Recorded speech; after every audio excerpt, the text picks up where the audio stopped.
Oh boy, here we go again, guys. I guess Sony Michel has an NFL fumbling problem. Listen, Michel doesn't yet, but you know who did? Hall of Fame running back Barry Sanders. In fact, Barry fumbled 41 times in his NFL career. That's 4.1 fumbles per season, and astoundingly, 10 of those took place in his rookie year. Hell, if Barry Sanders had played for Bill Belichick rather than Wayne Font, he'd probably be a high-rise window washer today rather than a Hall of Fame running back. Now, by my math, Sony Michel is averaging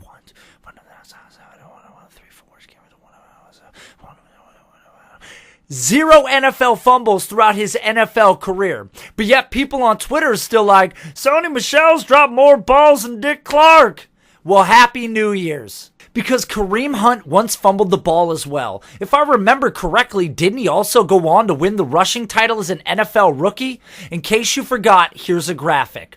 Or how about the most recent consensus overall RB1 Todd Gurley, who fumbled 5 times in 2017, which tied him for second most in the league last year.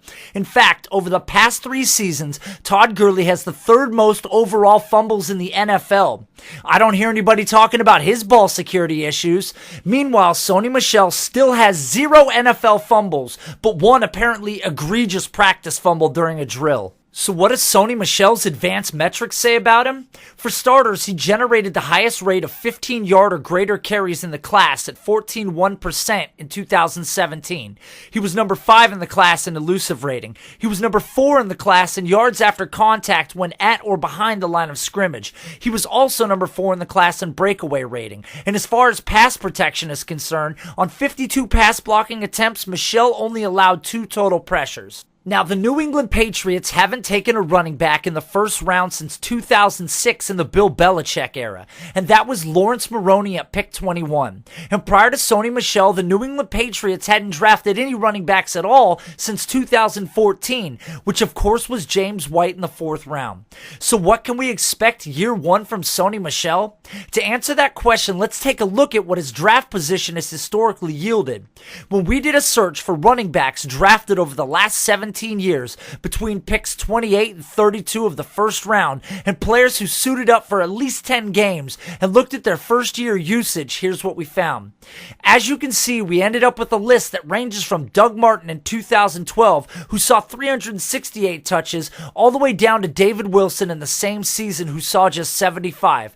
Now, if we take the average of the 8 players on this list and separate their opportunities into year 1 rush attempts and passing targets, then we end up with an estimate for year 1 of 184 carries and 37 pass targets. But I know some of you are still Bill Belichick skeptics, so let's circle back to 2006 and take a look at what Laurence Maroney's year 1 usage was. As you can see, despite Corey Dillon, Maroney still saw a pretty even opportunity share. But what if we now compare Maroney's year 1 usage versus our 17-year average from earlier and see how close the 2 comps compare? Nuh-uh. Shut up. Shut the hell up. Are you guys messing with me right now? Wow, that is like really close. Look, despite all the negatives being spun about the New England Patriots doghousing players for fumbles and a potential lack of opportunity share due to a crowded backfield, we can now agree on 2 things. 1, Sony Michel has 0 NFL fumbles on the stat sheet. And 2, the last Patriots running back to be taken in the first round by Bill Belichick also had depth chart competition, but still saw over 200 plus touches in his rookie season.